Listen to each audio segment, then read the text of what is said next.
जो है प्रागैतिहासिक काल, एक है प्रागैतिहासिक काल, प्रागैतिहासिक काल है, प्रागैतिहासिक काल, और दूसरा है आद्यैतिहासिक काल, आद्यैतिहासिक काल, आद्यैतिहासिक काल, आद्यैतिहासिक काल, और तीसरा है आपका ऐतिहासिक काल। तो ऐतिहासिक काल, ऐतिहासिक काल।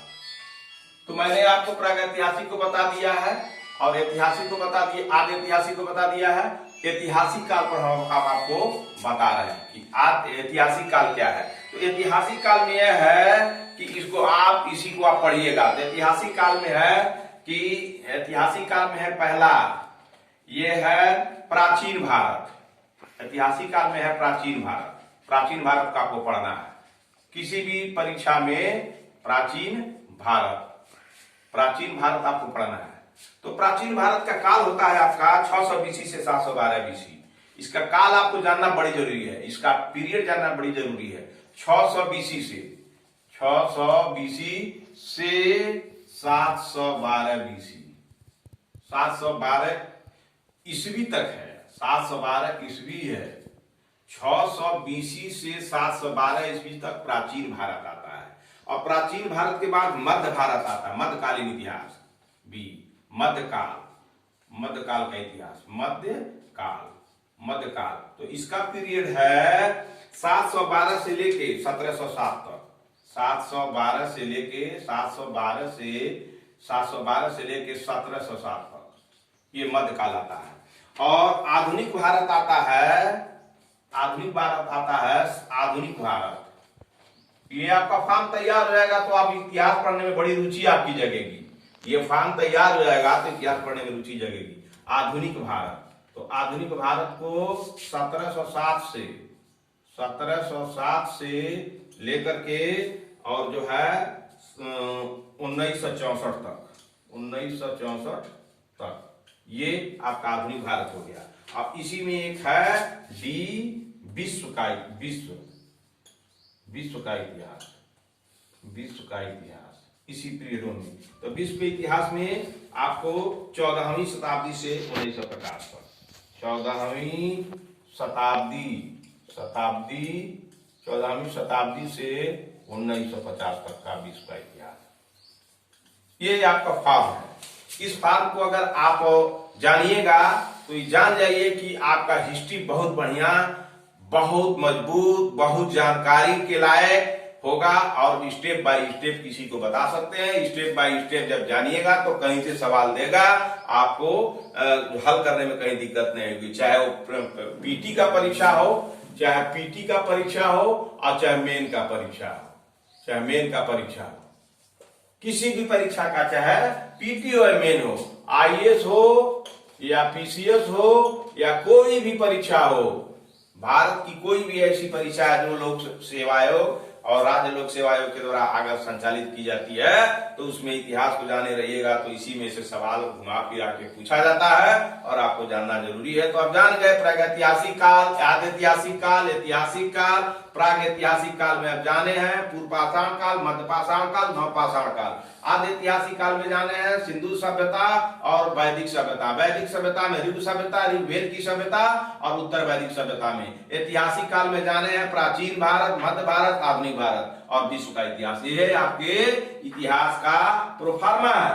तो अब हम आपको बताते हैं जो है प्राचीन भारत, मध्यकाल भारत और जो है आधुनिक भारत। इस पर हम फोकस डालते हैं कि प्राचीन भारत में तो आपने पढ़ लिया कि जो है ऐतिहासिक काल में जो है प्राचीन भारत, मध्य भारत, आधुनिक भारत। अब आइए प्राचीन भारत में क्या पढ़ना है।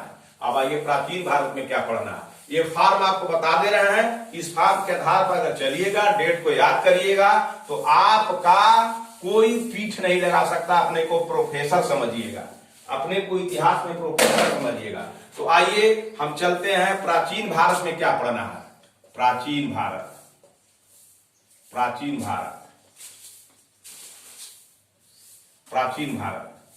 तो ऐतिहासिक में, ये ऐतिहासिक का पार्ट मैं आपको पढ़ा रहा हूं।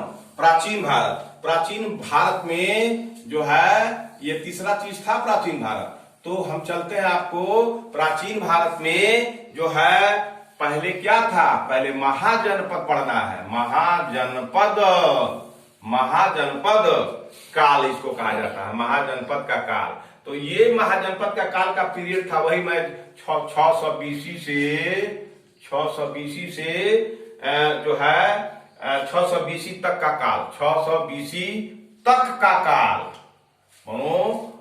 अज्ञात से लेकर 600 बीसी तक, 600 बीसी ईसा के 600 वर्ष पहले तक का काल जो है महाजनपद का काल था, महाजनपद का काल था। और भी है कि महाजनपद का काल यही खत्म होता है तो 16 महाजन, अब आगे हम बताएंगे। अब महाजनपद के काल के बाद मगध साम्राज्य पढ़िएगा, मगध साम्राज्य, मगध साम्राज्य। अब ये मगध साम्राज्य का पीरियड है यही 600 से लेके 600 बीसी, 600 बीसी से जो है 300 बीसी तक, 300 बीसी तक ये हो गया आपका मगध साम्राज्य। और जब मगध साम्राज्य पढ़िएगा तो इसमें आ गया मगध के बाद अब मौर्य साम्राज्य, मौर्य साम्राज्य, मौर्य साम्राज्य पढ़िएगा। इसका काल भी आपको जानना बड़ी जरूरी है। 300 है तो 323 बीसी से, 323 बीसी से, 323 बीसी से 184 बीसी तक, 184 बीसी तक याद करने की चीज है। ये मौर्य साम्राज्य 323 बीसी से 184 बीसी तक। और उसके बाद है डी मौर्योत्तर काल, मौर्यों के बाद एक का पीरियड आता है मौर्योत्तर, मौर्योत्तर काल, मौर्योत्तर काल, मौर्यों के बाद मौर्योत्तर काल आता है। इसका पीरियड है 184 से 184 बीसी से 184 बीसी से 313 ईस्वी तक याद करिएगा, 313 ईस्वी तक, 313 ईस्वी तक। मौर्योत्तर काल 184 बीसी, मौर्यों का जब विघटन हो जाता है, मौर्य खत्म हो जाते हैं तो 184 बीसी से 313 ईस्वी तक ये चलता है। उसके बाद आप जो है डी हो गया, उसके बाद ई आइए, यही बता देते हैं। ई हो गया, ई हो गया गुप्त काल, ये हो गया गुप्त काल, ये हो गया गुप्त काल। तो प्राचीन भारत में महाजनपद काल, मगध साम्राज्य, मौर्य साम्राज्य और मौर्योत्तर काल और गुप्त काल। तो गुप्त काल का साम्राज्य होता है, गुप्त काल का 319 से 319 ईस्वी से 319 ईस्वी से 319 ईस्वी से 550 ईस्वी तक, ईस्वी तक का काल हो गया गुप्तों का काल, गुप्तों का काल हो गया। इतना प्राचीन भारत में आता है, इतना जो है प्राचीन भारत में आता है। अब आइए हम चलते हैं भारत के इतिहास में। प्राचीन काल हम जान गए कि प्राचीन काल में क्या पढ़ना है, महाजनपद काल पढ़ना है, मगध साम्राज्य पढ़ना है, मौर्य साम्राज्य पढ़ना है, मौर्योत्तर काल पढ़ना है, गुप्त काल पढ़ना है। अब इसी महाजनपद काल में जो है आपको प्राचीन भारत में महाजनपद काल में सब उसी में 600 बीसी से लेकर के जब चलिएगा तो ये प्राचीन भारत की श्रेणी में आते हैं। और इसके आर्थिक, सामाजिक, राजनीतिक, प्रशासनिक सारी व्यवस्थाएं इसी में है। तो ये आपका एक फॉर्म तैयार हो गया। अब जान गए प्राचीन भारत में क्या क्या पढ़ना है।